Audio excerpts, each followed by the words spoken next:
2026 সাল কন্যা রাশির জাতক কিংবা জাতিকা শত্রুর দ্বারা আপনার জীবন সংশয়ের সম্ভাবনা রয়েছে। সুতরাং খুব সাবধানে থাকবেন, তা না হলে আপনি আপনার অফিস হোক, আপনার বাড়ি হোক, আপনার সামাজিক পরিবেশ হোক, যে কোনো জায়গায় শত্রুর ঘেরা টোপে থেকে আপনাকে জীবন নির্বাহ করতে হবে। সুতরাং I suggest to everyone of কন্যা রাশির জাতক কিংবা জাতিকা খুব সাবধানে থাকবেন।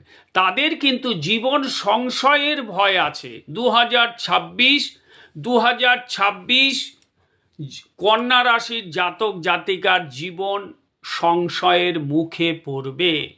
সুতরাং আপনারা সাবধানে থাকবেন।